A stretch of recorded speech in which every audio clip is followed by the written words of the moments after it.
glad you made it to this page. My name is Agnesia Agrella, and I'm a business analyst at marketspaceproductivity.com. Welcome to tonight, where I'm sharing my 5 top tips on how to always get sign-off on your business requirements from your stakeholders. The first one is be a facilitator and not an expert. For me, it's all about drawing out the information and the needs from your stakeholder. You don't have to prove how much you know about the topic or the project. You have to understand what the stakeholder wants.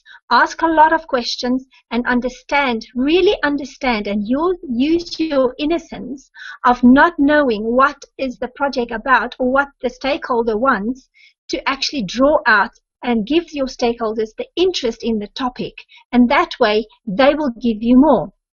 The second one is meet all your stakeholders in person. I like to actually know my stakeholders individually, and sometimes I will meet them in my kickoff meeting first, and then I will understand which ones are comfortable and which ones need a bit more attention. But then afterwards, I will make individual appointments with each one of them to understand what they're about, what are their fears, and do they actually support the project? Are they against the project, or are they actually not sure and can sometimes change during the project depending on where the emphasis is?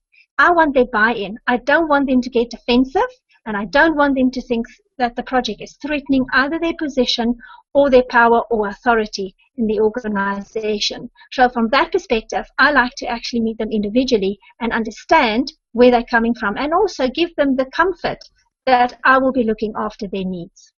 The third one is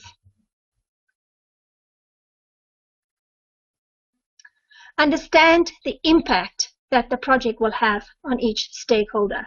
If there's a threat, or if they perceive there's a threat of their position, authority, or power, you will get resistance. And the minute they go into that resistance to change, you will not be able to change them. So from that perspective, you want to understand, and then you might have to do some interpretation and do a lot more meetings with certain stakeholders that think that their positions might be under threat.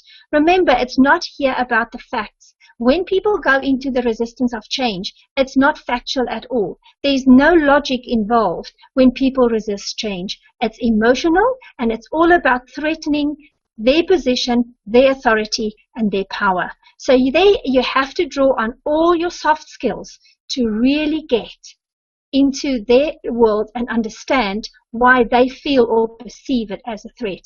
And that is where I will actually put a lot more emphasis in this training and on my trainings and sharing on my website, Market-Based Productivity. That is what you will learn. Skills on how to understand yourself and skills on how to understand your stakeholder. So come to my webpage, take the tour, and learn more about how you can actually understand your stakeholders better.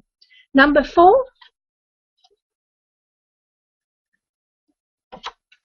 take time to review with each stakeholder. Once you've done your elicitation and once you've done your requirements, I like to actually walk through, and it depends on how many stakeholders there are. I want to walk through my elicitation notes and also my requirements with each and individual stakeholder. And that way they get time to ask the questions. When you put them in a room together, then all the fears and the power play come out, and then they want to look good in a group. But when you do it on a one-on-one with them, then they can ask the questions and they don't feel like they don't know in front of other people. So that's where I really build the trust that I'm looking after them. If they have reservations and they ask questions which they are not prepared to ask in the review meeting, I will actually ask it on their behalf. I won't call it out on their name or as their question. I will pretend that it's my question. That way I also build rapport with them. They will most probably come back and then comment on what I've said or answer my questions even for me, because I will be on their side. So I really build rapport with all my stakeholders by building trust, proving that I look after their needs. I'm not scared to put 2 or 3 stakeholders who completely disagree with each other in the same room to discuss with me as facilitator. But I will not do that in big groups. If there are any conflict of interest in a big group, I will take it offline on a one-on-one basis. I will then take the difficult personalities and then put them one-on-one with myself in a room, never in big groups. So that way I always manage my expectation and I put them in the big groups once the disagreements have been sorted out. I will not have a review meeting until I know that everybody has had their say, they've reviewed the requirements, and they know what I'm going to present at that walkthrough meeting. Then the last step is regularly follow up with your stakeholders. Once you've sent out your email or your communication asking for your sign-off, sometimes that happens in your walkthrough meeting, but sometimes you will have a review in your walkthrough meeting, and then afterwards you will send it out with a communication where they will actually then sign off. And nowadays with email, it's so much easier to actually put it in an email and then put a voting button on the email asking them for sign-off at a specific time and a specific date. Then follow up regularly with each one of them who have not responded yet, who have not signed off. Do not send blanket emails to everybody, including the people who have already signed off. That just makes them frustrated, and they actually think that you don't know what is really happening. And they also get confused. Why do they get the email if they have already sent you an email with a sign-off? So do your follow-up with your individual stakeholder rather than in groups or in an email that goes out to everybody. That way you can also do a one-on-one meetings. I normally give them 2 or 3 reminders, and then I set up a meeting and I visit them. I will, in the meeting, then request them for a sign-off.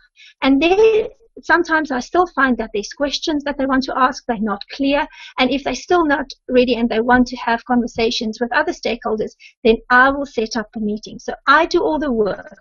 I do the legwork. I do the follow-up.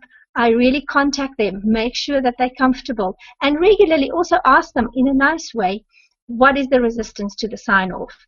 And that way I can address that, and then there's nothing. Once I've taken out all the obstacles, why they think they cannot sign off on the requirements, then there's nothing that they can say they don't want to sign off on. Then they can sign off with conditions. I normally have an approval with conditions and a rejection. If they've come back with rejection, I will set up a follow-up meeting and I will go through their reasons why they reject. So I take away all the obstacles why they don't want to sign off. I do the legwork, I do the follow-up, I make sure I get it. And that way you will ensure that you will always get sign-off from your requirements. If you want to know more, come take the tour at marketspaceproductivity.com. Looking forward to see you in one of my hangouts.